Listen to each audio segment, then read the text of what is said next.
Hello students. आज का जो हमारा टॉपिक है, हम लोगों ने इसे पहले वाले लेक्चर्स में स्टडी किया था पॉइंट ग्रुप के बारे में। What do mean by point group and what is the description of that particular point group की किसी भी पर्टिकुलर पॉइंट ग्रुप के करेस्पोंडेंस क्या क्या सिमेट्रिक एलिमेंट पॉसिबल हो सकते हैं।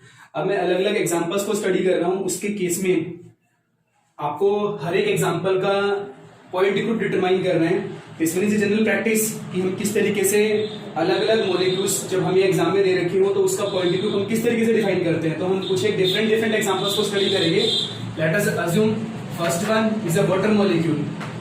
जो मेन एग्जांपल्स है एग्जाम पॉइंट ऑफ व्यू से हम सबसे पहले उसको स्टडी कर रहे हैं कि उसका पॉइंट ग्रुप क्या हो सकता है। अब देखिए, सबसे पहला दे रखा है आपको water molecule like this. First of all, किसी भी मॉलिक्यूल को स्टडी करने से पहले हमें उसकी ज्योमेट्री और उसकी शेप के बारे में आइडिया होना चाहिए। And VSEPR theory is very useful to explain the shape of a particular molecule. किसी भी मॉलिक्यूल की शेप को डिटरमाइन करने के लिए VSEPR theory is very useful. Valence shell electron pair repulsion theory. अब देखिए, उसके अकॉर्डिंग हमें ये आइडिया होना चाहिए कि किसी भी मॉलिक्यूल की शेप क्या होती है। अब सबसे पहले मैं वाटर मॉलिक्यूल को स्टडी कर रहा हूं। And as we know that in case of a water molecule oxygen जो है उसके पास दो लोन पेयर होते हैं और दो क्या बनाता है वो बॉन्ड। इसकी शेप क्या होती है? Band shape. क्योंकि पॉइंट ग्रुप निकालने से पहले अगर हमें किसी भी मॉलिक्यूल की शेप के बारे में अगर इंफॉर्मेशन होगी तो हम उस मॉलिक्यूल के पॉइंट ग्रुप को इजीली डिटरमाइन कर सकते हैं। अब देखिए स्टेप बाय स्टेप इसके अंदर कौन कौन से सिमेट्री एलिमेंट हो सकते हैं। अपने कन्वीनियंस के लिए मैं इनको डिफरेंशिएट कर रहा हूं बाय अप्लाइंग सबस्क्रिप्ट 1 एंड 2। अब देखिए, सबसे पहला इसका डिस्क्रिप्शन आइडेंटिटी एक ऐसा एलिमेंट है जो हर एक मॉलिक्यूल के अंदर प्रेजेंट होगा। Means by the rotation of 360 degree वो मॉलिक्यूल जो है वो सेम अपीयरेंस शो करता है। तो आइडेंटिटी एलिमेंट सभी में होगा। अब देखिए, अगर मैं इस मॉलिक्यूल के अंदर ऑक्सीजन के अलोंग यहां से अगर कोई भी एक्सिस पास करता हूं और इस मॉलिक्यूल को अगर मैं रोटेट करता हूं by an angle of 180 degree, तो ये दोनों हाइड्रोजन एटम अपनी पोजीशन को क्या करेंगे? इंटरचेंज करेंगे। और एक बात ध्यान रखने वाली है, जिस भी एटम से हम कोई भी सिमेट्री एलिमेंट को पास करते हैं उसकी पोजीशन हमेशा अनचेंज रहेगी। देन ये दोनों आपस में इंटरचेंज कर रहे हैं। मैंने 180 का रोटेट किया है और मुझे ऑर्डर अगर निकालना हो तो ऑर्डर के लिए मैंने बताया था 360 divided by a particular angle. जिस भी एंगल से हमें रोटेट करना है ताकि हमें एक इंडिस्ट्रीब्यूशेबल इमेज मिले। That means is equal to क्या आ रहा है? 2। मींस इसके अंदर और क्या प्रेजेंट है? C2 axis of symmetry. अब इसके अलावा देखिए और क्या क्या पॉसिबिलिटी है। अब इसके बाद हम बात करते हैं। देखिए, हमें स्टेप बाय स्टेप लेना होता है। हमें सबसे पहले आइडेंटिटी एलिमेंट को डिफाइन करना है। आफ्टर दैट हमें डिफाइन करना होता है कि हमने किस एंगल पे रोटेट किया। प्रिंसिपल एक्सिस को डिफाइन करना होता है। आफ्टर दैट हमें इन्वर्जन को चेक करना है। उसके बाद हमें प्लेन को चेक करना है कि इसमें प्लेन वगैरह प्रेजेंट है कि नहीं है। अब देखिए, प्लेन की अगर मैं बात करूं, इस मॉलिक्यूल को अगर आप ये मॉलिक्यूल जिस प्लेन में है उसके परपेंडिकुलर जब आप कट करेंगे, ये ऑक्सीजन जो दो इक्वल हाफ में डिवाइड हो रहा है, both are the mirror image to each other. Means इसके अंदर एक वर्टिकल प्लेन है, दूसरा इस मॉलिक्यूल के प्लेन में, मॉलिक्यूलर प्लेन में अगर मैं इसको कट कर रहा हूं इस तरीके से, ऑक्सीजन हाइड्रोजन और हाइड्रोजन दोनों क्या हो रहे हैं? इक्वली कट हो रहे हैं। मींस एक सिग्मा वी और है। दैट मींस इस वाटर मॉलिक्यूल के अंदर टोटल 4 सिमेट्री एलिमेंट प्रेजेंट है। Identity C2 sigma we and sigma we prime. अब मैं इनका सभी का जो डिस्क्रिप्शन है वो डिफाइन कर रहा हूं। हमने स्टडी किया था अगर Cn प्रिंसिपल एक्सिस हो और n ही वर्टिकल प्लेन हो तो उसके अंदर जो पॉइंट ग्रुप था वो क्या था? CNV। मींस इसके अंदर जो पॉइंट ग्रुप आएगा इन सभी को क्लब करके this one is a C2V। इस वाटर मॉलिक्यूल के अंदर क्या प्रेजेंट है? C2V पॉइंट ग्रुप प्रेजेंट है। अब देखिए step by step. Next example है हमारा अमोनिया मॉलिक्यूल। हम मेन एग्जांपल्स को स्टडी कर रहे हैं। Main examples like this ammonia molecule को अगर मैं स्टडी कर रहा हूं, as per VSEPR theory we know that the shape of this ammonia is a pyramidal. इस अमोनिया की शेप क्या है? पिरामिडल। लाइक इस nitrogen, hydrogen, hydrogen and this one is a hydrogen. ये लोन पेयर प्रेजेंट है मेरे पास। Like this अगर मैं सिंपली टर्म में डिफाइन करना चाहूं, nitrogen, hydrogen, hydrogen and hydrogen, this one is a pyramidal. ये हाइड्रोजन है 3, ऊपर की तरफ एक पिरामिड की फॉर्म में क्या निकला हुआ है? नाइट्रोजन। अब अगर मैं सिंपल टर्म में प्रिंसिपल एक्सिस डिफाइन करना है, अगर मैं नाइट्रोजन के अलोंग यहां से अगर एक एक्सिस पास करूं और इस मॉलिक्यूल को मैं 120 रोटेट करूं तो ये वाला हाइड्रोजन इस पोजीशन पे, ये वाला इधर, ये वाला इधर, मींस प्रिंसिपल एक्सिस क्या है मेरे पास C3। आइडेंटिटी एलिमेंट तो होगा, एक क्या प्रेजेंट है मेरे पास C3। और दूसरा केस क्या है, अगर देखिए ये मॉलिक्यूल है मेरे पास, अगर मैं इस नाइट्रोजन और इस हाइड्रोजन के अलोंग अगर एक प्लेन पास करके चलूं, ये this one is a plane, तो ये हाइड्रोजन इक्वली कट हो रहा है, ये नाइट्रोजन कट हो रहा है, both are the mirror image to each other. Similar way में आप देखिए यहां से अगर आप कट करेंगे, हाइड्रोजन और नाइट्रोजन कट हो रहे हैं, both are the mirror image to each other. Similar way में अगर यहां से लेके चलेंगे, both are the mirror image to each other, means तीन ही क्या प्रेजेंट है इसमें, वर्टिकल प्लेन। मींस ये सभी के कॉम्बिनेशन से मैं बोल सकता हूं कि इसके अंदर कौन सा पॉइंट ग्रुप प्रेजेंट है, C3V प्रेजेंट है। और देखिए और डिफरेंट डिफरेंट एग्जांपल्स हम किस तरीके से स्टडी कर सकते हैं। मैं डाइबोरेन को स्टडी कर रहा हूं,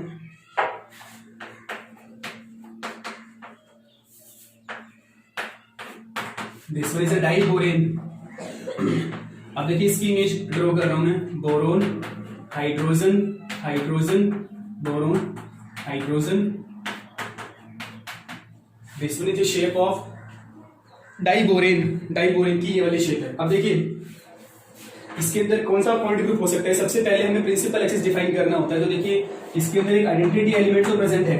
सेकंड केस की अगर हम बात करें, मैं अगर ये वाला प्रिंसिपल एक्सिस अगर पास करता हूं, इस मॉलिक्यूल के परपेंडिकुलर अगर पास करता हूं और इस मॉलिक्यूल को मैं 180 पे रोटेट करता हूं, and after the rotation of 180 ये वाला हाइड्रोजन इधर, ये वाला हाइड्रोजन इधर 180 पे रोटेट कर रहा हूं, ये दोनों इंटरचेंज करेंगे, ये दोनों बोरोन इंटरचेंज करेंगे, मींस प्रिंसिपल एक्सिस क्या है मेरे पास C2।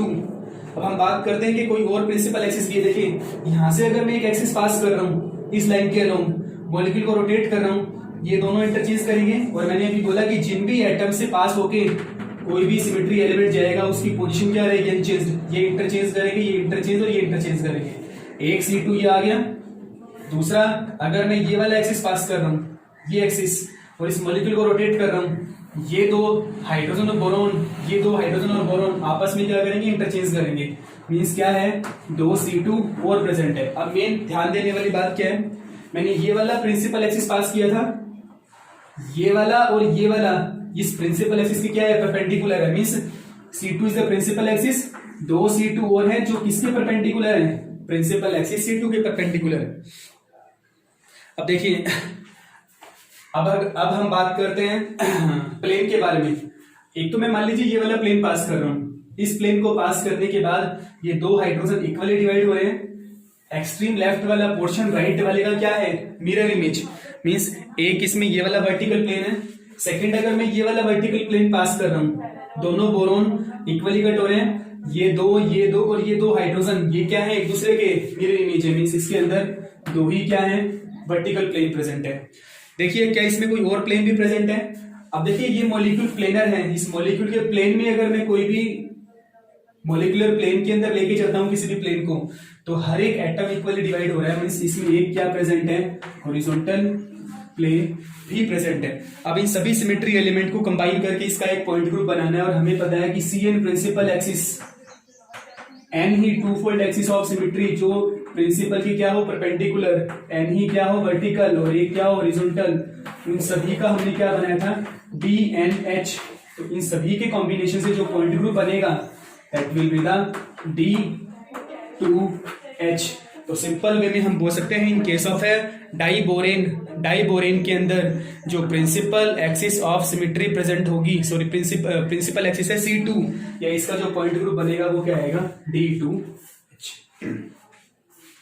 नेक्स्ट और देखते हैं। चलिए बहुत सारे एग्जांपल्स हैं, पर हम एक सिंपल सा आइडिया ले रहे हैं कि अगर हमें एग्जाम में किसी भी मॉलिक्यूल का पॉइंट ग्रुप डिफाइन करना दे रखा हो तो हम किस तरीके से डिफाइन करेंगे। नेक्स्ट वन देखिए, चलिए फॉस्फोरस पेंटाक्लोराइड PCl5।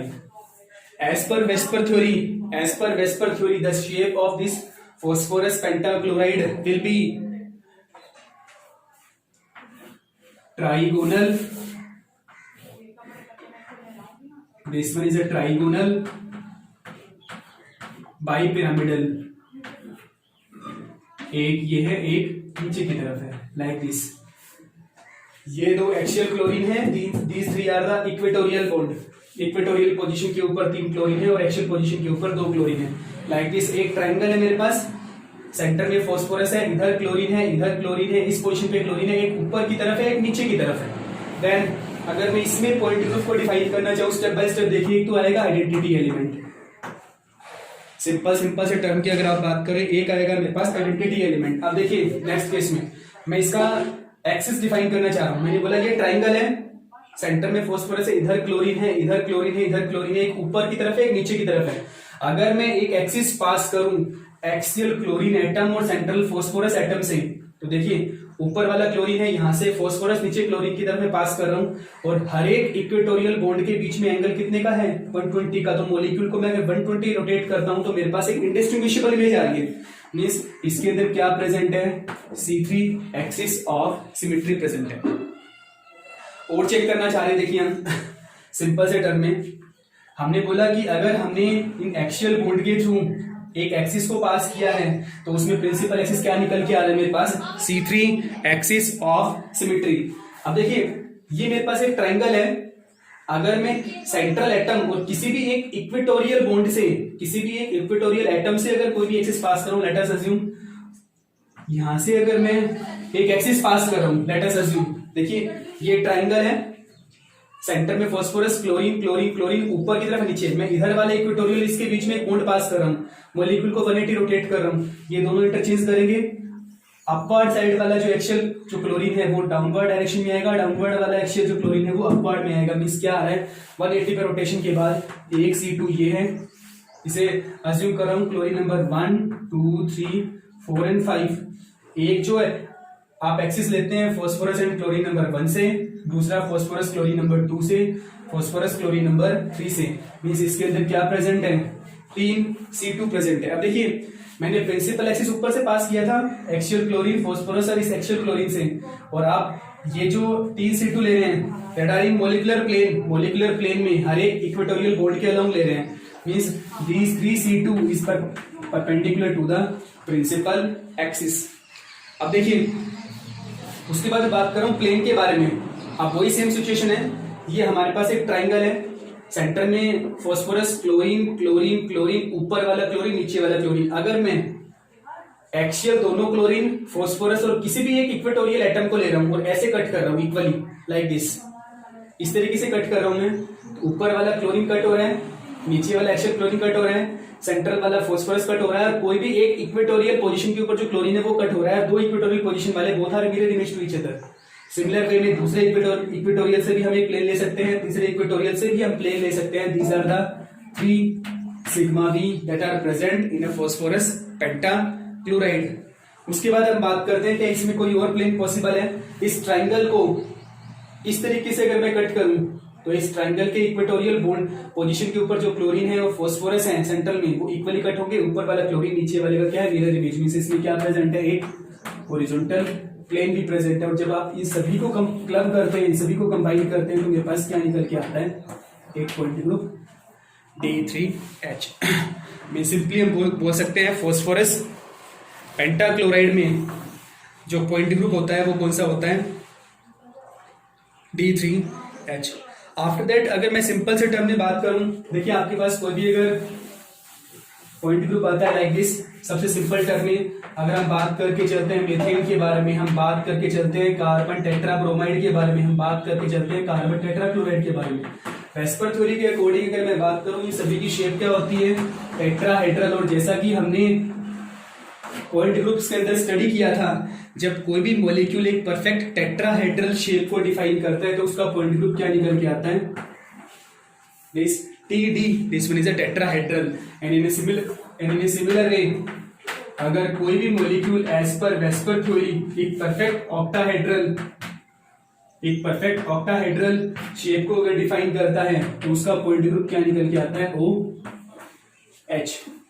अगर मैं परफेक्ट टेट्राहेड्रल की बात करता हूं, अगर मैं परफेक्ट ऑक्टाहेड्रल की बात करता हूं तो रिजल्टेंट इनके अंदर जो पॉइंट ग्रुप निकल के आता है वो कौन सा निकल के आता है, टेट्राहेड्रल। और परफेक्ट ऑक्टाहेड्रल में क्या आएगा, ऑक्टाहेड्रल। अब देखिए किसी भी मॉलिक्यूल को और लेके चलते हैं, चलिए देखिए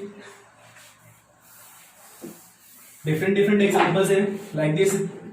अगर मैं बात करके चलूं बेंजीन के बारे में, नेक्स्ट एग्जांपल लीजिए बेंजीन के बारे में। हमने ये केस स्टडी भी किया था। बेंजीन एक प्लेनर स्ट्रक्चर है, एक्सिस को पास कीजिए लाइक दिस। सिंपल से टर्म में अगर मैं डिफाइन करना चाहूं लाइक दिस,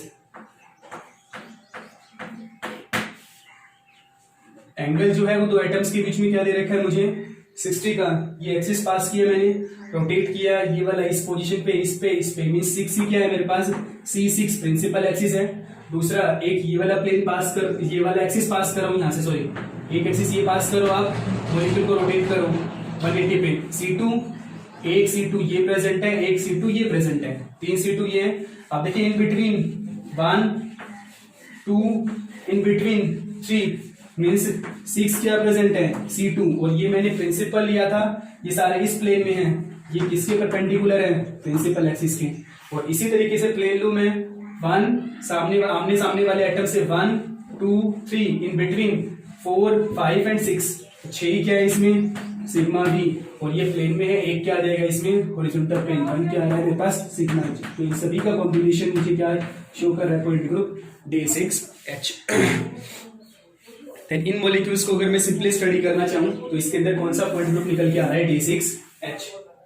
अब देखिए एक एग्जांपल और स्टडी करते हैं हम, आयोडीन पेंटाफ्लोराइड। मैंने पहले ही बोला था किसी भी मॉलिक्यूल को स्टडी करने से पहले हमें उसकी शेप के बारे में आइडिया होना चाहिए। एज पर वेस्पर थ्योरी अगर मैं इसकी शेप को डिफाइन करना चाहूं तो इसकी शेप क्या होती है जनरली स्क्वायर। आयोडीन हर एक इक्वेटोरियल पोजीशन के ऊपर फ्लोरीन, और एक क्या है मेरे पास axial fluorine.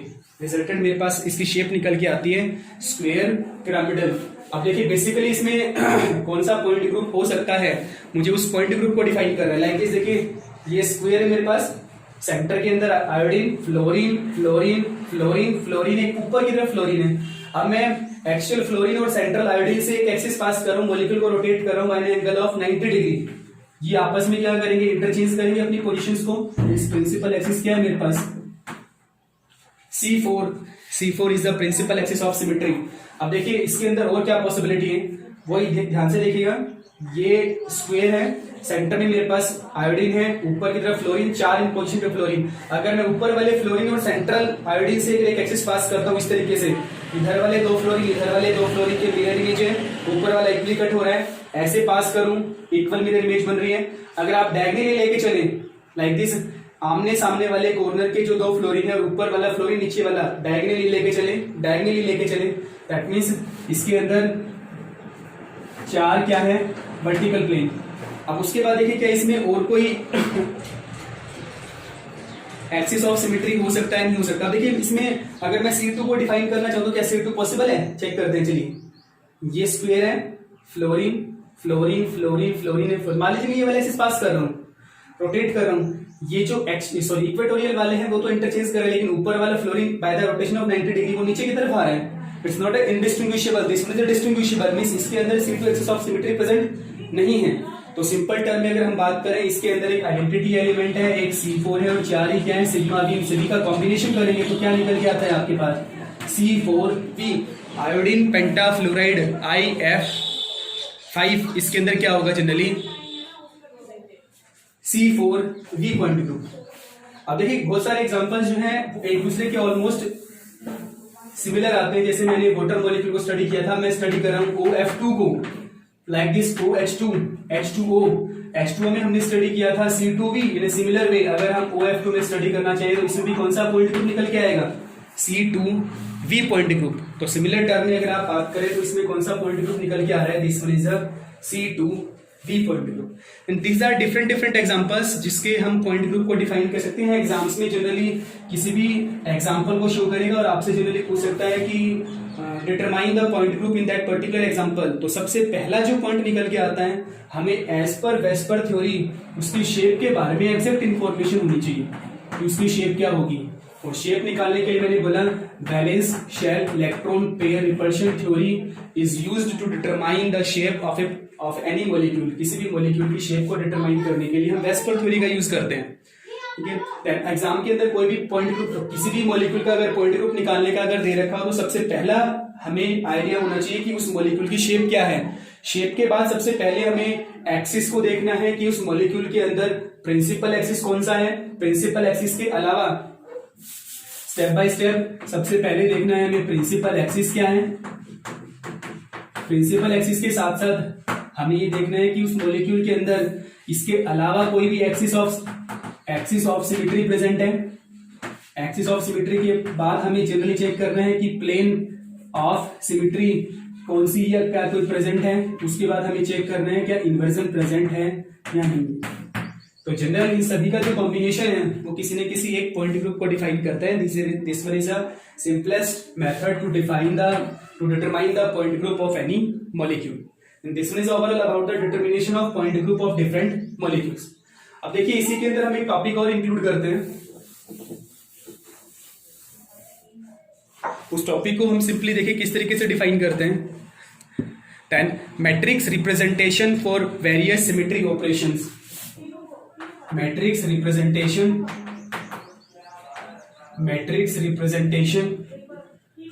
Of various symmetry operations. हमने अलग अलग सिमेट्री ऑपरेशन को ऑपरेट करने के बाद मॉलिक्यूल की पोजीशन को तो चेक कर लिया कि मॉलिक्यूल किस तरीके से शो होगा, मींस उसका इंडिस्ट्रीब्यूशेबल इमेज आएगा या डिस्ट्रीब्यूशेबल इमेज आएगा। उसी को ही अगर हम मैट्रिक्स रिप्रेजेंटेशन की फॉर्म में अगर रिप्रेजेंट करना चाहें तो देखिए किस तरीके से करेंगे। सबसे पहला हमारे पास एलिमेंट होता है आइडेंटिटी एलिमेंट। तो मैट्रिक्स रिप्रेजेंटेशन किस तरीके से करेंगे। लेट अस अस्यूम मेरे पास कोई भी एक पॉइंट है, उसके कोऑर्डिनेट दे रखे हैं मेरे को x, y और z, and after the applying the symmetry operation, कोई भी सिमेट्री ऑपरेशन ऑपरेट करने के बाद मेरे पास जो कोऑर्डिनेट निकल के आ रहे हैं these are x prime, y prime and z prime. तो मुझे इसकी मैट्रिक्स रिप्रेजेंटेशन शो करनी है। तो देखिए इसकी मैट्रिक्स रिप्रेजेंटेशन कैसे शो करेंगे। आफ्टर अप्लाइंग सिमेट्री ऑपरेशन मेरे पास ये जो कोऑर्डिनेट्स है वो निकल के आ रहे हैं, उसकी मैट्रिक्स रिप्रेजेंटेशन देनी है। और इनिशियल जो मेरे पास कोऑर्डिनेट थे these are the x, y and z।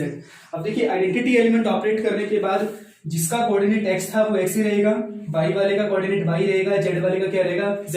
तो मैट्रिक्स रिप्रेजेंटेशन 1 0 0 0 1 0 एंड 0 0 1।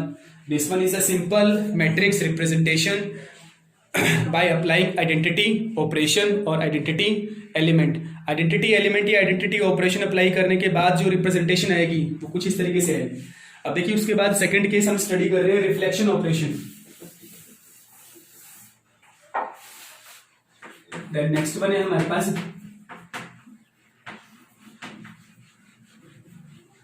रिफ्लेक्शन। हम अलग अलग प्लेन में दे सकते हैं, XY प्लेन में है, YZ प्लेन में है या फिर XZ प्लेन में है। तो देखिए मैं स्टेप बाय स्टेप ले रहा हूं। मान लीजिए मैंने रिफ्लेक्शन दिया है XY प्लेन में। XY प्लेन में रिफ्लेक्शन देने के बाद देखिए रिप्रेजेंटेशन क्या आएगी। आफ्टर अप्लाइंग सिमेट्री ऑपरेशन, ये कोऑर्डिनेट है, and before applying symmetry operation these are the simple coordinate. अब देखिए जिस भी प्लेन के अंदर आप रिफ्लेक्शन देते हैं, जिस भी मींस XY प्लेन के एटम के अलोंग आप कट करें, उसकी पोजीशन क्या रहेगी अनचेंज्ड। और तीसरे वाला जो होगा उसकी पोजीशन क्या हो जाएगी कंप्लीट चेंज। मींस जिस भी प्लेन में आप रिफ्लेक्शन देते हैं उस प्लेन के कोऑर्डिनेट हमेशा कांस्टेंट रहते हैं। मैंने पहले भी बोला जिस भी एटम के अलोंग हम कोई भी सिमेट्री एलिमेंट पास करेंगे उसकी पोजीशन हमेशा क्या रहेगी फिक्स रहेगी। अब XY के अंदर मैं रिफ्लेक्शन दे रहा हूं 1 0 0 0 1 0 और Z वाला क्या हो जाएगा रिफ्लेक्ट हो जाएगा लाइक दिस। सिमिलर वे में अगर हम सिग्मा YZ शो कर रहे हैं तो देखिए उसके कोऑर्डिनेट क्या होंगे।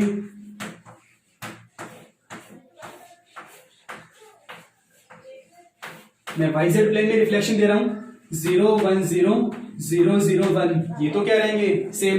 और X वाला क्या हो जाएगा रिफ्लेक्टेड हो जाएगा।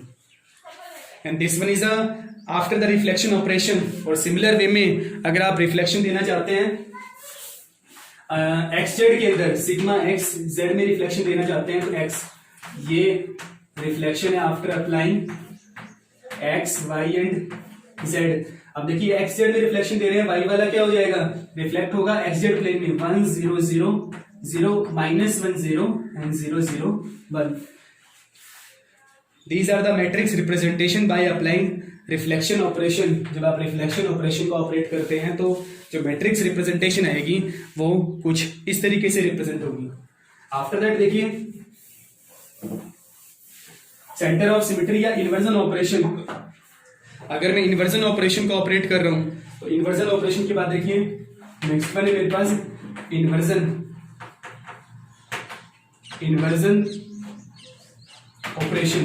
इन्वर्जन के बाद इन्वर्जन के केस में हमें जनरली पता है कि हमारे पास मान लीजिए इनिशियल कोऑर्डिनेट है x y और z and after the applying inversion operation -x -y और -z are the new coordinate of that particular point. किसी भी पॉइंट के कोऑर्डिनेट जो होंगे वो कहाँ क्या हो जाएंगे, ऑपोजिट डायरेक्शन में। मींस देखिए x prime y prime z prime x y z, इसके कोऑर्डिनेट थे x y और z। After applying symmetry operation inversion -1 0 0 0 -1 0 0 0 -1, these are the matrix representation after applying inversion operation। inversion operation operate करने के बाद जो resultant matrix representation आएगी कुछ इस तरीके से आएगी। उसके बाद हम बात करते हैं प्रॉपर एक्सिस ऑफ रोटेशन के बारे में। प्रॉपर एक्सिस ऑफ रोटेशन को देखिए किस तरीके से मैट्रिक्स रिप्रेजेंटेशन से शो करते हैं। नेक्स्ट जो मेरे पास है this one is a proper axis of rotation. Proper axis of rotation को किस तरीके से डिफाइन करेंगे। इनिशियल कोऑर्डिनेट जनरली मैं वही अज्यूम कर रहा हूँ x y और z है and after applying proper axis of rotation का सिंपल सा जो लॉजिक था हमने बताया था कि किसी भी मॉलिक्यूल को किसी भी एक पर्टिकुलर एंगल पर रोटेट करना है and by the rotation of A molecule with a particular angle उसका जो मैट्रिक्स रिप्रेजेंटेशन आएगा हमें सिंपली वो शो करना है। तो देखिए रिजल्टेंट जो एक्सप्रेशन है किसी की कोऑर्डिनेट है x y और z और जैसे ही हमने proper axis of rotation means rotation through a particular angle x prime y prime and z prime. तो देखिए x prime y prime z prime x y and z, मैं किसी भी पर्टिकुलर एंगल से रोटेट कर रहा हूं और एंगल से रोटेट करने के बाद देखिए cos theta sin theta 0 minus sin theta cos theta 0 0 0 1। मैं किसी भी एक एंगल से रोटेट कर रहा हूं। रोटेशन करने के बाद x और y के coordinate cos theta sin theta minus sin theta cos theta 0 0 1। These are the matrix representation of the rotation of a molecule through a particular angle means proper axis of rotation। जब आप symmetry operation operate करते हैं तो मेरे पास जो matrix representation आ रहा है वो कुछ इस तरीके से आ रहा है। एंड द लास्ट वन सबसे लास्ट जो निकल के आता है the next one is the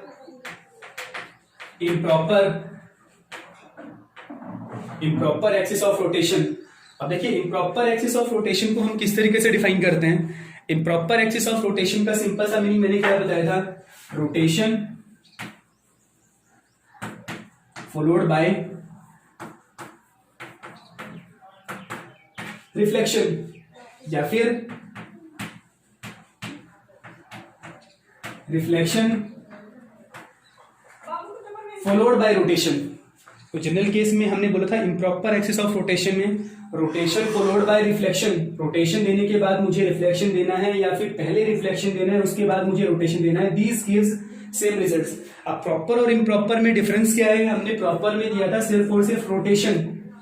अब देखिए रोटेशन देने के बाद मेरे पास मैट्रिक्स रिप्रेजेंटेशन आती है cos theta sin theta 0 minus sin theta cos theta 0 0 0 1। अब इसी मॉलिक्यूल को मैंने पहले तो दे दिया रोटेशन। रोटेशन देने के बाद मेरे पास ये रिप्रेजेंटेशन आ रही है।